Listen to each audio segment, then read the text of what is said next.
This is WOR-AM and WOR-FM in New York. Tell you, you give a guy with a weather report in his hand, you give him 5 seconds on the air and you're dead, friends. All right, let's give the weather a big hand.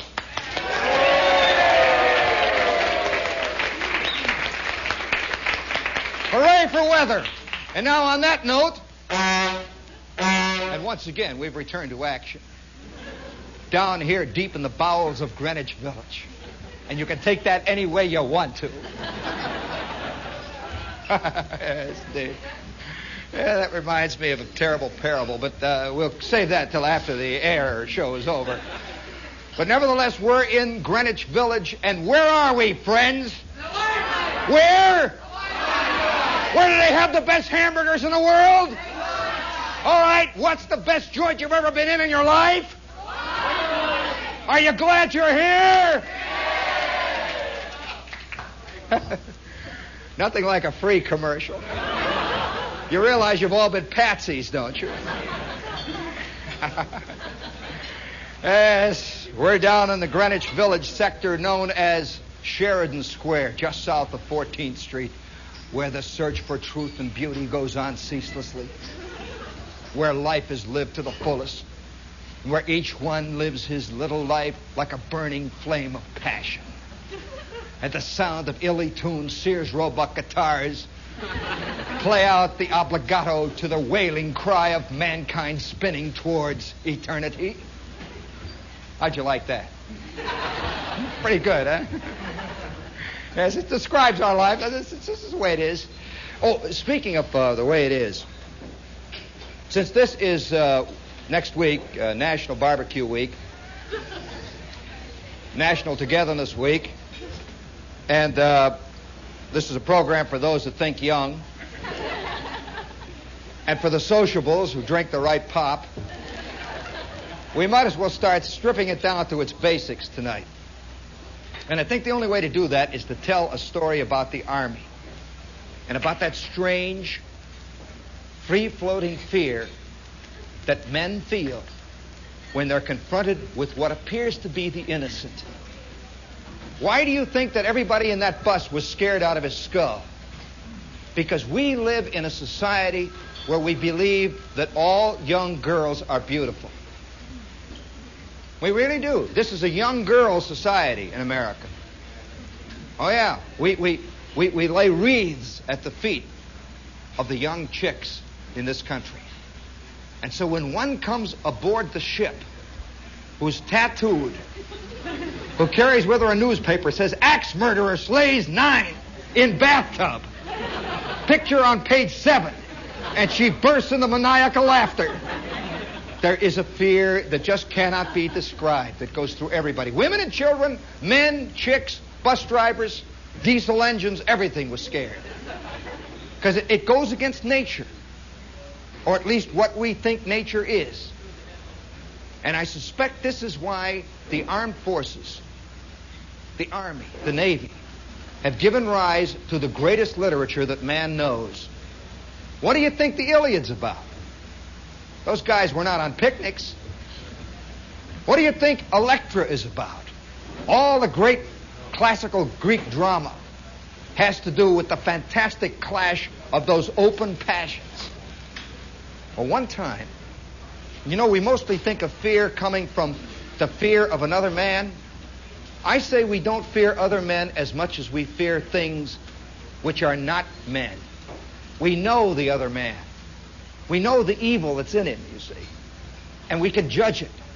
We can play with it. Oh, yeah. Well, one afternoon, I think I was about 18, which is a very interesting age. You are just emerging from the chrysalis, and you are about to tiptoe into full butterflyhood. You got wings, but they ain't dry. You see. You think they are. They're stretching out there, you see, but they don't really carry you as well as they should. They look big. You may be 9 feet tall at 18 years old, but inside you're 5 feet 2. And fat, and you got skin trouble. Oh, yeah, it's definitely there, you see. And I'm 18 years old, and I've got I've got the uniform of the United States Army on me. Now, that gives you an illusion of having no age. Oh yeah, you meet a guy who's a first sergeant. He may be in the Army 20 years. You never get the sense that he's older than you are. You're both soldiers. You got this anonymous thing.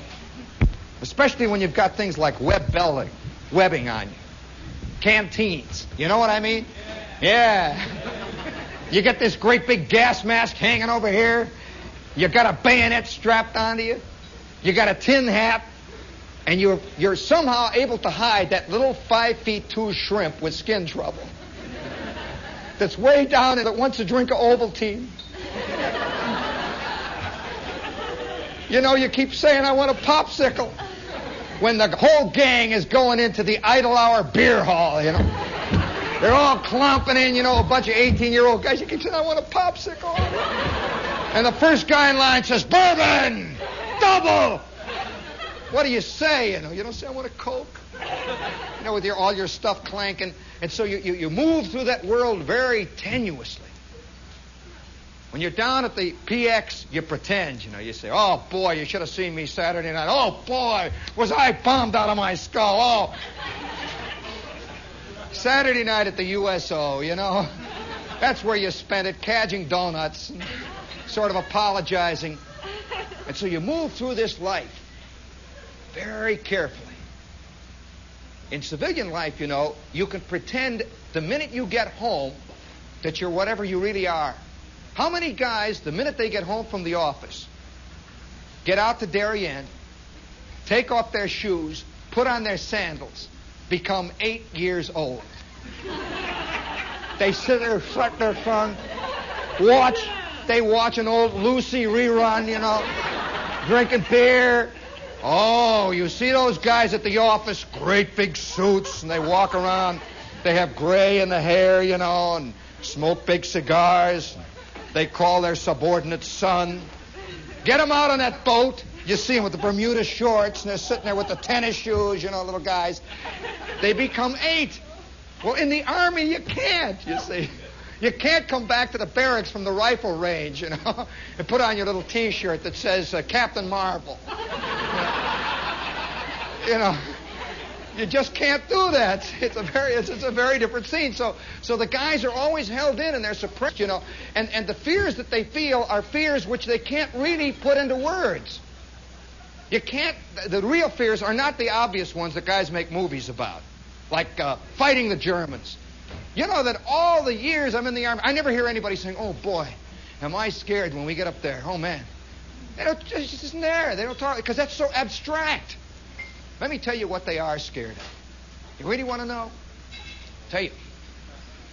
I'm 18 years old, see, and they've shunted me from one signal corps school to the next. And each one is somehow getting a little more sinister than the last. Each one. I remember the first time I'm working on a piece of equipment, working on the circuit diagram, and they say, this diagram is for self-destructive elements. And it's got bombs in it, you know. And up to this point, you've just been taking tubes out and putting them in. You know, this thing is all wired to blow up. Then I tiptoe into the next school. And it seemed such a great one. They said it was a pole line construction school. That sounds like nothing, just labor to you, doesn't it? Pole line construction. And everyone said, you know, that sounds pretty good, you know. And they picked guys that were in good physical condition. We figured that was for carrying poles and stuff, you see. Yeah, they did. They picked guys that had a certain physical setup, good physical condition, and they gave us physical tests. We ran around and stuff, and they says, well, we're going to send you to pole line construction school, guys. And so we arrived on a Friday night in this new school. It was dark. Have you ever gone to a summer camp where they put you in a cabin or in a tent and you can't see the rest of it out there and you just suspect something great's out there, the lake, the mountains, you know, and you sit in there and everybody's talking? It's Friday night. Saturday morning dawns and we look around. And over on one end of our area is a field. Now picture this in your mind. This field was absolutely denuded of every blade of grass. Absolutely flat, like a table. They had rolled it and rolled it and rolled it until it stretched maybe 2 miles. It's a fantastic distance. Just 2 miles of absolutely bare earth. Not a hill, nothing in it.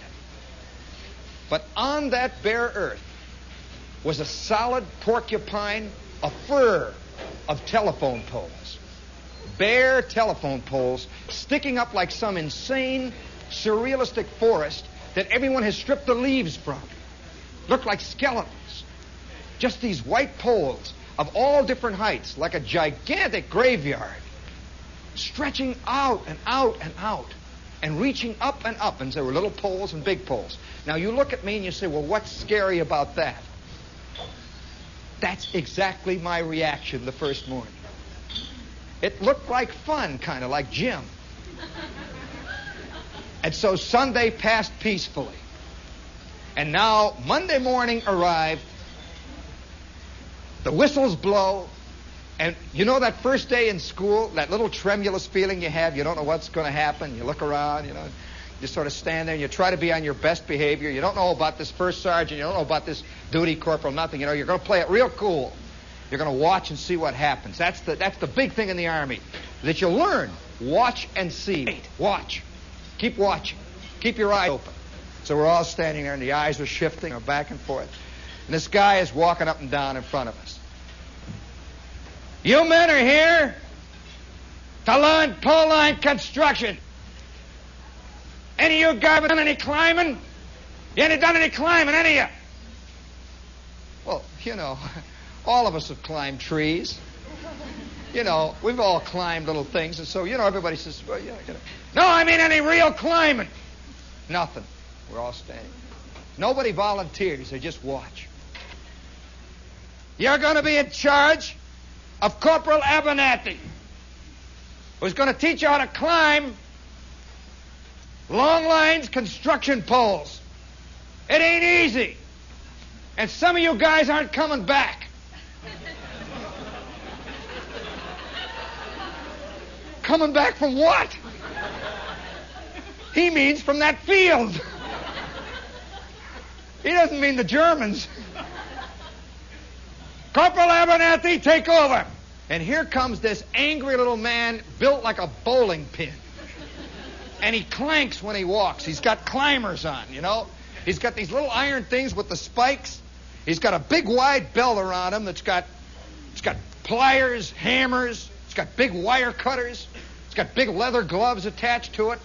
And then he's got a huge belt that hangs way down. Big silver clips on it. And he walks out in front of us, his tin hat, you know, the snotty little guy. He walks out and he says, all right, you guys, we're going down to the day room now. We got 150 sets of climbers, and I'm going to show you how to put them on. Follow, let's go. Let's go. Come on, get on a ball, let's go. And we're run like this, you know, into the day room, and they got all these things laid out, all these climbers. Now, what is a climber? This is the kind of thing that I'm referring to. There are simple little pieces of our existence that can strike terror into the hearts of men that most other people don't even know about. All of us are afraid of guns, spears, swords. How many of you know the fear that almost everybody who's ever used a pair of climbers feels when he sees them? I mean, a real sick fear. We didn't know it yet, you know. We're sort of saying, hey, Charlie, look, you know, wow. You know, we're putting them on. Gee, look. And you put them on and you start walking, and it's like wearing baseball spikes. You go clank, clank. And I'll tell you how it works. Right here is a long spike that sticks out. It's about 3 inches below your shoe. It comes up like this in a big piece of metal. There's a big belt around here, and a belt here, and a belt here, and this big spike. And you stand there, boy, and you really got a grip. You know, you walk sort of stiff-legged like that. And he says, all right, you guys, pick up your equipment belts now. Don't ever wear them tight. You hear that? They'll tear your gut out. Tear your gut out, you know. You wear them loose so that if you're flying through the air, you can get rid of it, you know, on the way down. So you don't get stabbed by your own pliers, you know. So he says, wear them loose. He says, and I want you to practice working with that buckle. Because if you start cutting out, the first thing you do is throw your safety belt off, unclip this thing, and let go. Somebody said, Corporal, what is cutting out? You'll find out. Well, so we get all prepared. You know, there's a great feeling of, you know, all kids have a secret little love of putting things on their body, strapping things on, you know, and little hats and stuff like that. Oh, yeah. And each one of us shares it. Let's face it, we all do. And so there is a kind of fun, you know, putting this thing on. Big pair of wire cutters. Here's a big, tremendous collection of pliers all going down like this. And it's yours. It's all new and beautiful. And so he gets us out there and he says, all right, men, you're all equipped now for pole line construction duty. Don't kid yourself because you got the equipment, you know nothing. You don't. About face. Take one step forward into company street. Right face forward, Hodge. And we go off. And you have double time like this, and clank, clank, clank, clank, clank, clank, clank, clank, clank, clank, clank, clank. And we're getting closer. These poles are coming, and we had been seeing them, you know, from about a mile distance. Clank, clank, clank, clank, clank, clank, clank, and they're getting bigger. Clank, clank. The closer we get, the higher they get, the skinnier they get. They're getting higher, and suddenly we're here, and there they are.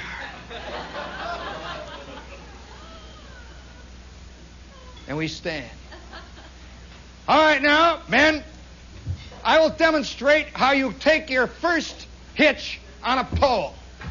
He goes like this. Clank, boom, zoom, up he goes. He's like a monkey. Gunk, gunk, gunk, gunk, gunk. He goes, tick, tick, tick, tick, tick, tick. We watch. Have you ever seen those guys on poles? You've all seen them. Doesn't it look like fun? Doesn't it look easy, gang?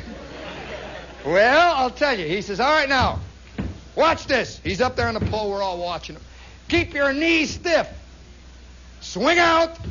Lean back on your belt. That belt is not a safety belt. It's a work belt. Everybody, you know, that I knew up to that time, it felt you put the belt on, it keeps you up there, you know. It's a safe. That ain't no belt for safety. That's a work belt. You lean back, you work like that, see? But if you cut out, if them things go oomph, you get rid of that thing and down you go. He said, don't you hang on. He says, I'll tell you why. You'd reach the bottom of that pole looking like a porcupine. You would have 8-foot slivers that went in here and came out the top of your head. Good God. You know, I'm telling you, this is the truth. You know, we're all of a sudden, it's getting very menacing, you know, this little pole that we're going to climb. He says, now, all you guys in the first row there, I want you to take one step forward. All right? All right, now, each one of you address your pole. That's Army talk. That means look at the damn thing. Address your pole.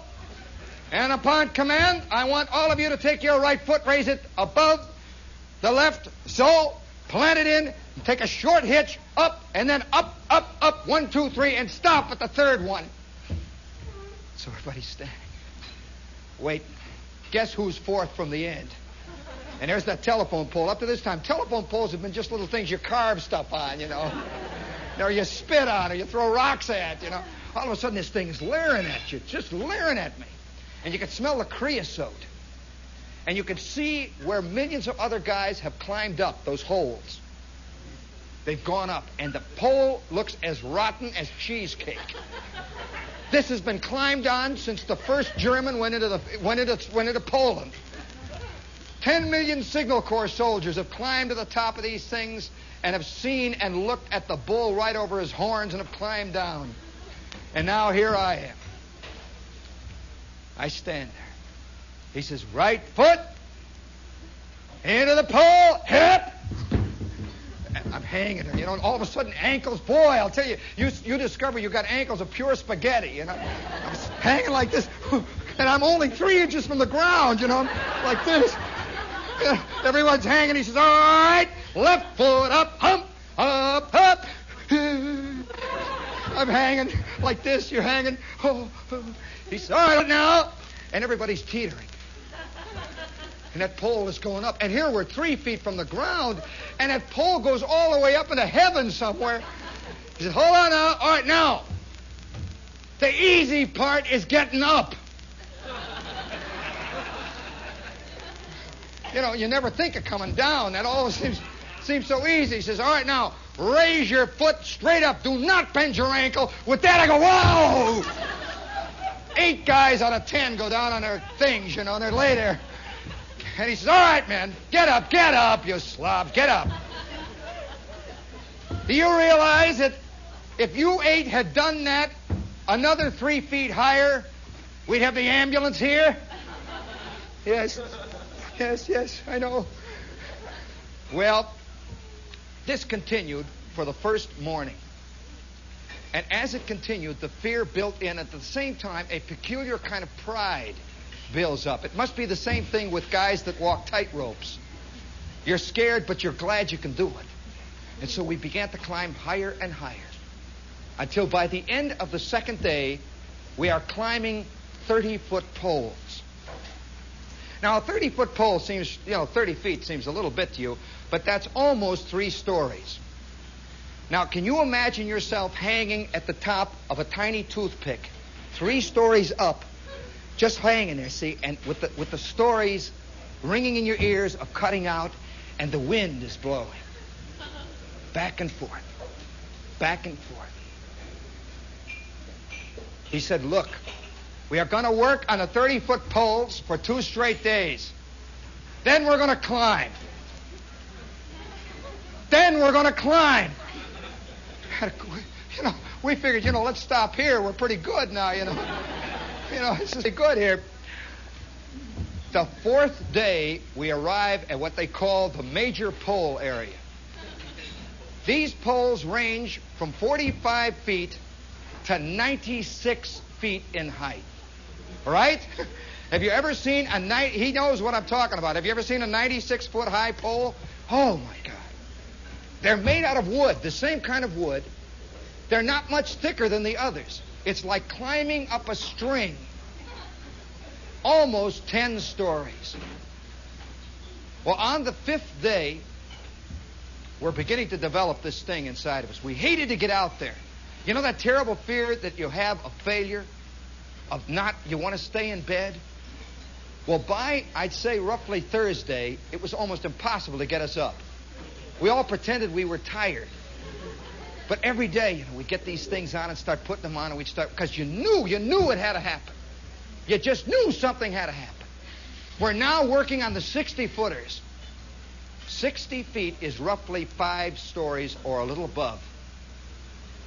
And about 3 o'clock in the afternoon, I have worked my way up to the top of a 60-foot pole.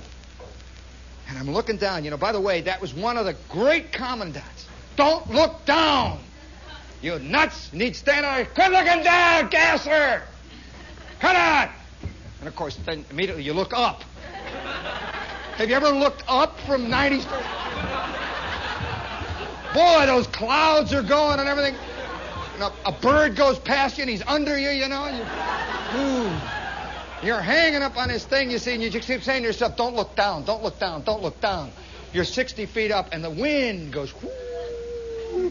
You're swaying a full 2 feet back and forth, and you look down, you're way out here, and you're way over here, and you can hear your climbs creak. And way down below, I hear the corporal, all right, you guys, come on down, come on down. And I start going down. I made about 3 steps down, and by now, you figure you're pretty good. About 3 steps, and suddenly I hear a rip. It's a ripping sound, just like somebody ripping a pair of Levi's. And I felt something happen, a funny feeling, just in the left foot. I just felt it, and I dug my right in, and my left foot is floating free. It has cut out. I put this thing back in like this. I start working it. I get it stuck in solid. Now I'm sweating like a pig, hanging on, and the breeze is blowing past me. I'm swaying back and forth. I start bending, and now everything goes. You know what happens when you get scared? Everything you've learned goes out of your head. Gone, gone, gone. You become a basic animal. And all it says, that basic animal, is hang on. Hang on, don't move. hanging on there, see? And I look out, and I see the other guys are going down. I hear this guy, come on, Shepherd! And I just hear, come on, Shepherd. So I start working my way down. I get about halfway down when suddenly I hear floating up to me this strange, it sounded like a siren. It just went, wah! And I heard a silence. And I knew somebody had fallen. It wasn't me. I knew somebody had gone. No, really, it was a terrible moment, you know. And I don't know whether I should look down or what, you know. And I start working down, and I hear a lot of talk down there, a lot of guys running around. And I'm working my way down. And the sergeant hollers, Shepherd, stay where you are! Don't move! He could see that I was chickening. I'm hanging there. I peek down, and I see about 30 guys all around the base of a pole. And there is that little tiny figure. And I see the Jeep coming over the field. And I can see that big white wagon with the big red crosses coming over the field. And I'm hanging there. Just hanging. That wind is blowing. Way off over in the distance to the Ozark Hills, you know, that you sing those folk songs about. And I'm hanging. I'm looking. They pick this guy up, and he isn't moving. I just see that he's just all limp, and he's hanging there. Into the wagon, and off they go. And then it comes. The sergeant yells up, Shepherd! Do you want me to come up after you? Do you want me to come up after you? No, they really do. They get very scared when there's a casualty on the climbing field, right? They absolutely panic because everybody else then goes down. It's like one guy falls, they're like leaves. They come down. Oh, yeah, you lose all your guts, your nerve, everything goes. Your knees get weak, and down you go. And you're 40 feet up, you know. You come down like a rock. So I said, no! You know, and I start edging down. I keep thinking to myself, keep your knees straight. Keep your knees stiff now. 1, 2, down, down, down. And I start working my way down, down, down. And I finally touch the ground. Good God. And I stand down there, and nobody's paying any attention to me now. You know, I'm down. I walk.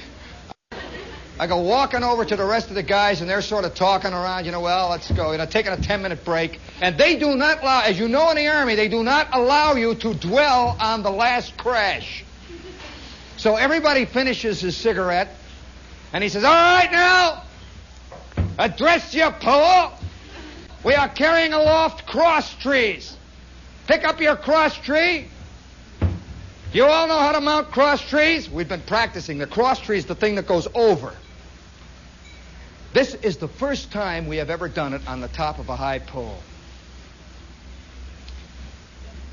And so I begin to climb. And each step I am getting more scared. And I can hear the sergeant running back and forth down there. All right, Gasser, come on, I'll move. It's all right, boy. He knows, you know, they're all up there scared. All right, boy, come on, Gasser. And about halfway through climbing up, the sergeant suddenly hollers, halt. Halt! I'm standing there. This thing is swinging in the wind. That cross pole, the wind. I look over, and about 35 feet up, one of the GIs has frozen. He's hysterical. He's busted. And he's just hanging on there, and he's frozen. He's crying, yelling. And we're all looking. You know, all of us, each one of us, this whole tree full of guys. It's like 8 million monkeys in the trees, and one monkey has flipped his wig, you know. We're all hanging there, and he's screaming. And the sergeant says, go on up, you yellow belly! Get up there! And the guy continues to cry. And the sergeant says, all right, I'm coming up after you. And he starts to climb up like a fiend. He goes up, boom, boom, boom, boom, boom, boom, boom, boom. And this kid is looking down, and he starts to climb again. With the sergeant after him. I'm telling you the truth. I'm not inventing this thing. The kid gets up to the top, and here we all are now.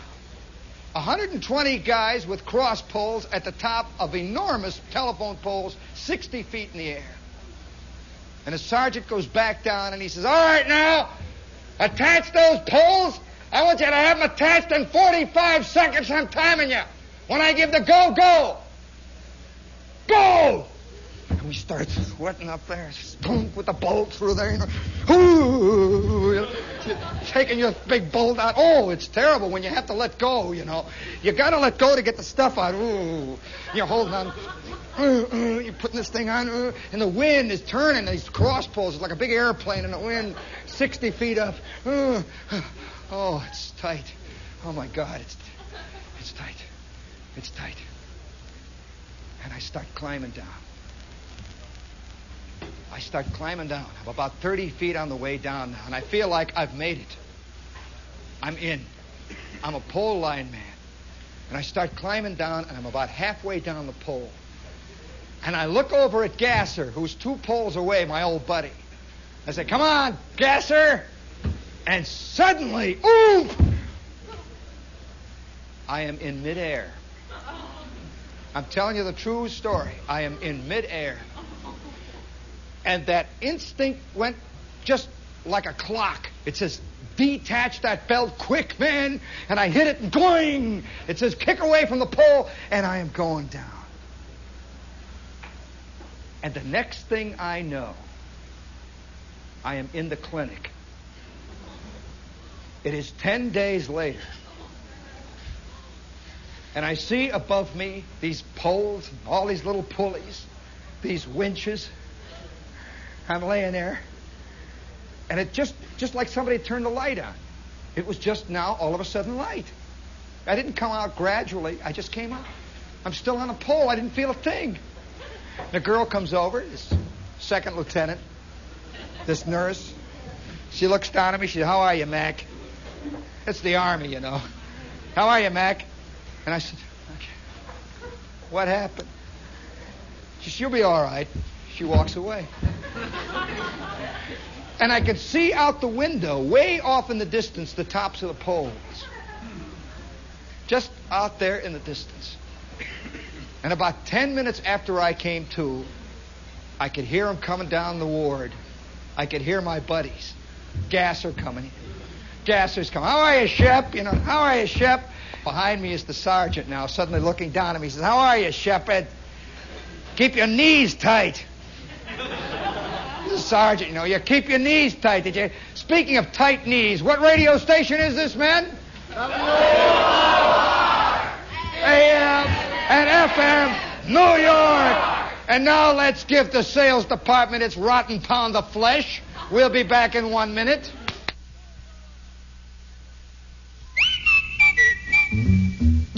Are you for a filter and rich flavor too? The logical move is L&M. The logical move.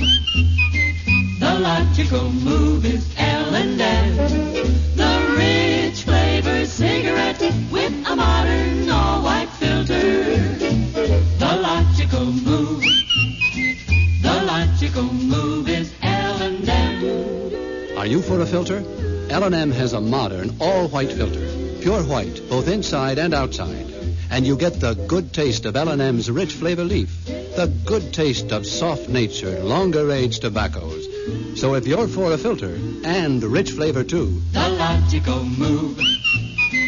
The logical move is L&M. But, all right.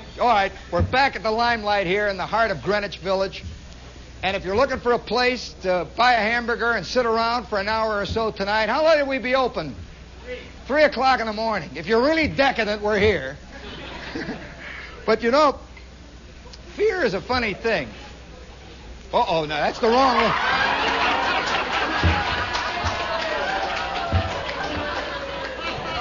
Well, it's the Village.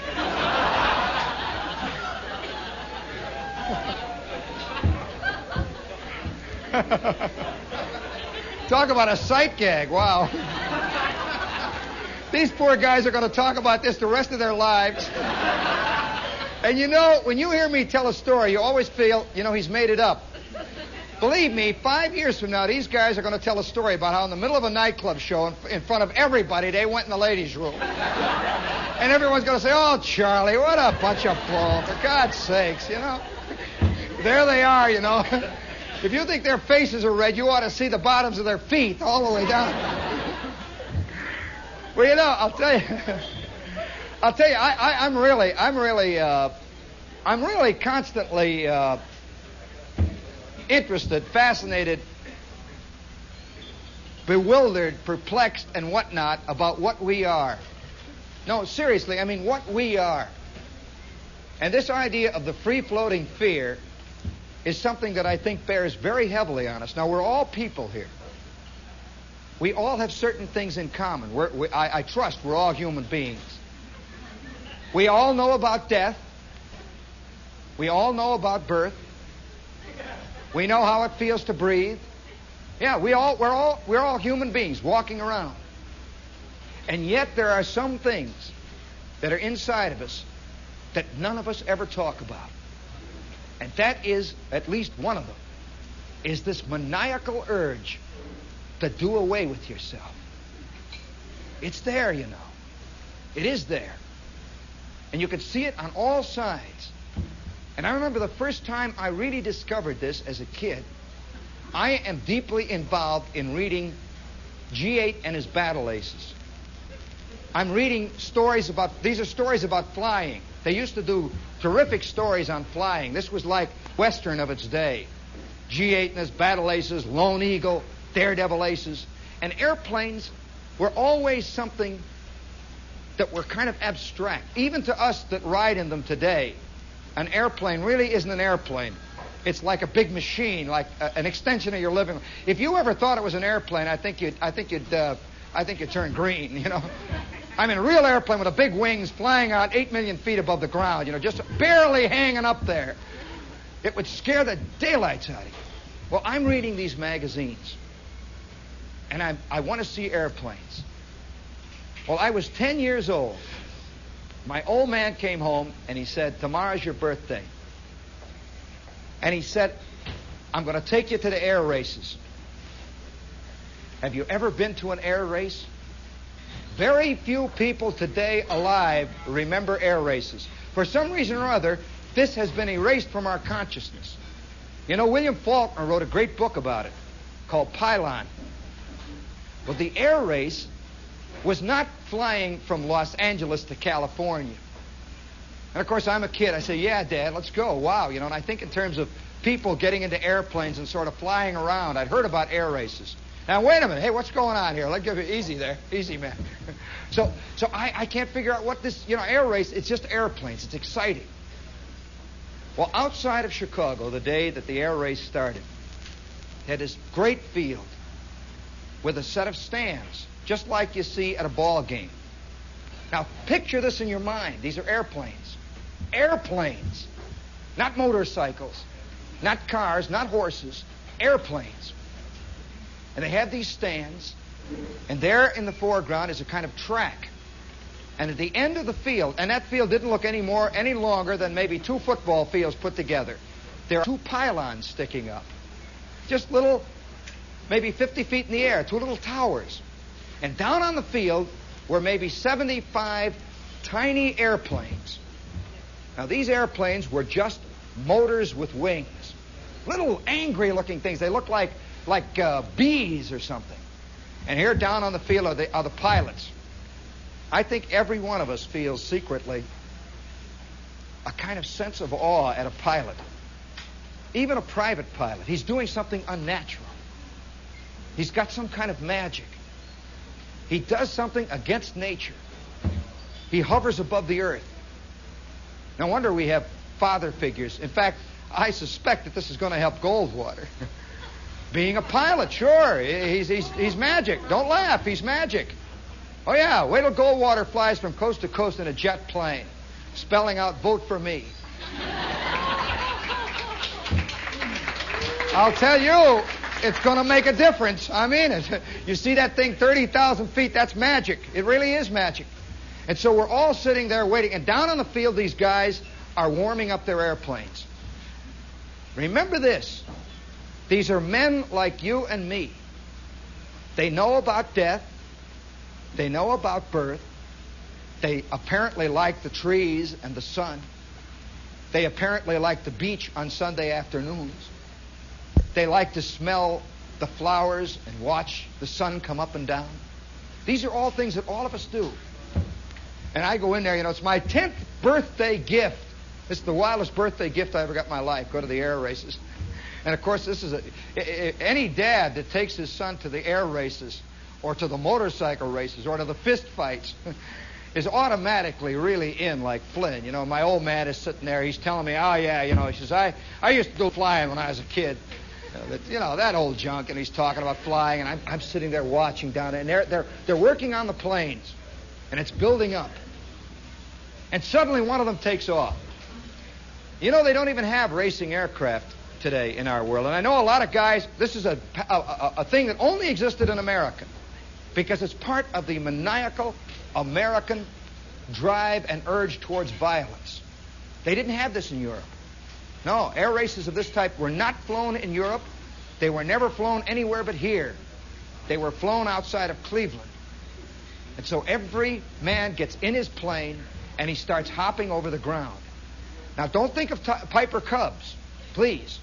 Think in terms, if you can imagine, of a small, very angry, insane, atomic-driven electric fan with no wings, just little stubs, and they go, eeow!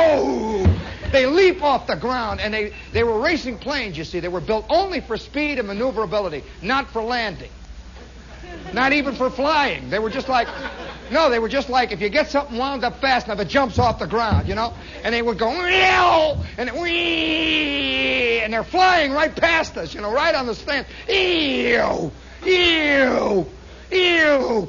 Gee, it's maniacal. And my old man is screaming. He's out of his skull. He loves it. And the people are yelling, let's go. They're up there screaming. In each little airplane, there's a yellow one, and there's a red one, and there's a green one. There's a Howard Ike, and there's a GB Sportster.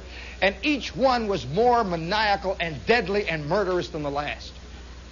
Now, if you can imagine 10 guys circling around on a field 25 feet above the ground at 250 miles an hour, wide open, racing for the starting line all together.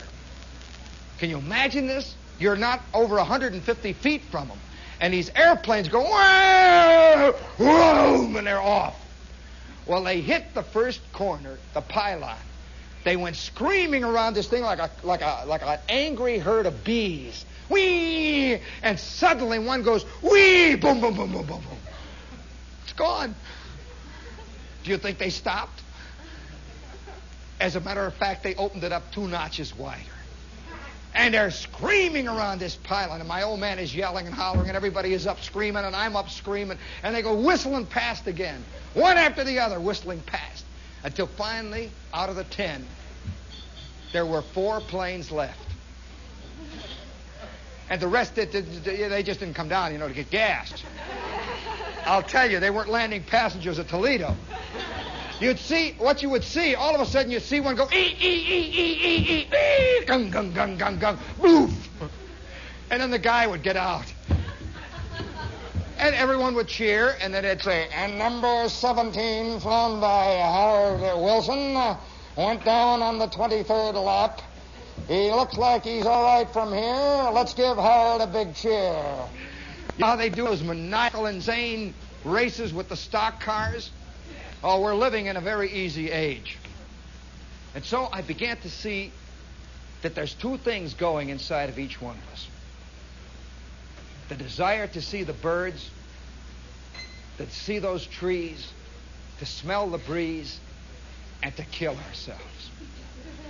As spectacularly as we can. What is it? Does the camel feel this? Have you been reading in the paper recently about the people standing up on Brooklyn Bridge and the people hollering, jump! Jump! Have you read that in the paper? Have all of you had the sneaking desire to see an airplane crash? Have you? Yeah, look at her. What is it? Well, I want to tell you, it's a funny thing. The only time I participated in a real crash was when I was playing the tuba. I'm an old bass player, and I don't know whether many of you have ever known the terrible thrill of standing in a line of 8 tuba players with a band of 120 pieces lined up ahead of you, and you're getting ready to lace into El Capitan. Boy, what a feeling of power and immenseness. You know, you walk around. And one quiet afternoon in high school, this also, incidentally, is coupled with the worst, most embarrassing moment I ever had in my life.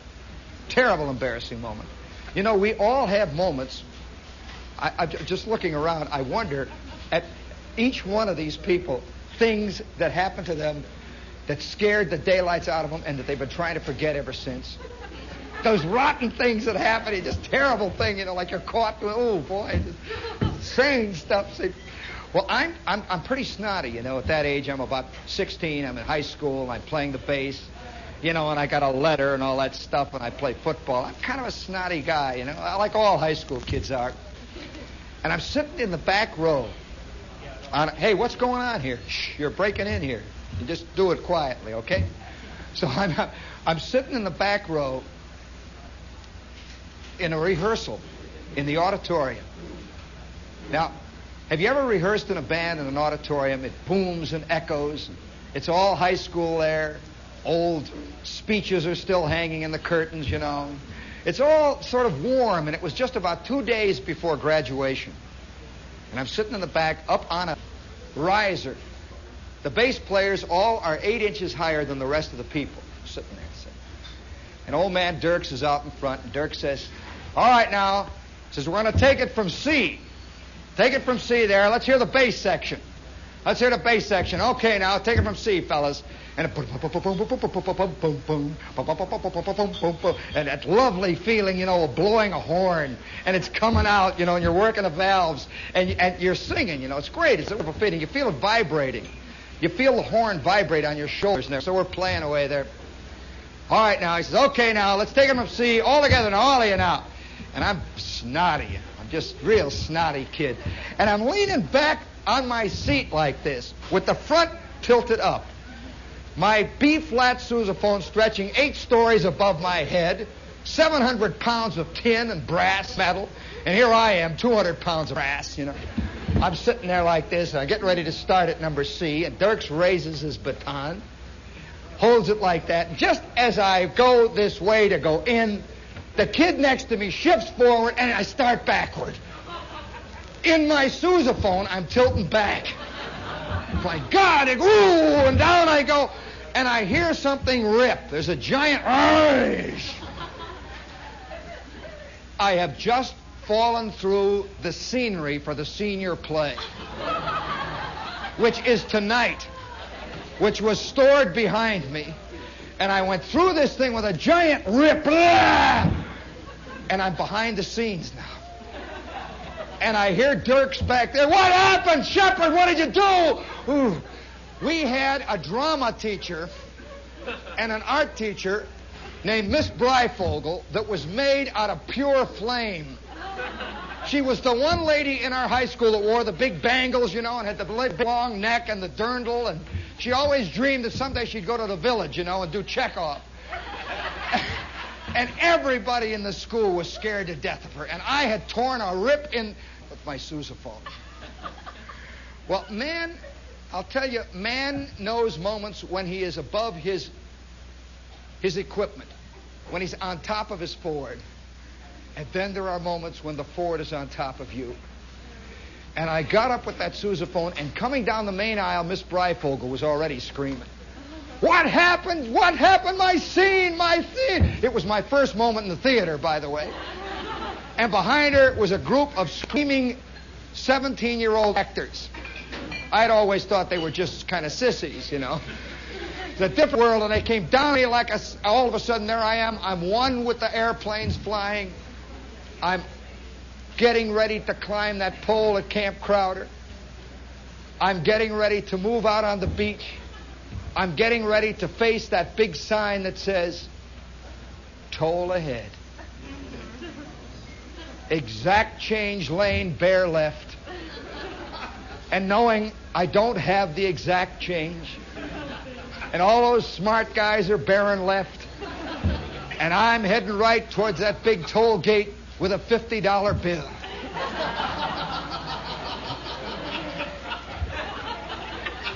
And it's a 10-cent toll.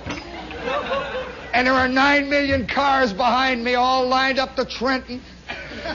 And I can't get my wallet out of my back pocket. And they're starting to honk, and I know that just ahead for each one of us lies that big sign. Happy birthday to you.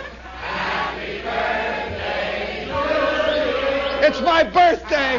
Happy birthday, dear Jimmy.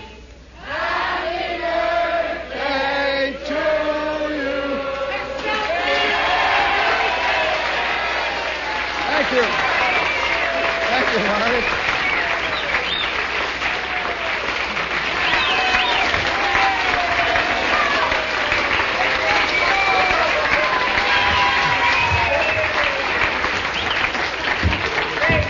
By God, I made it.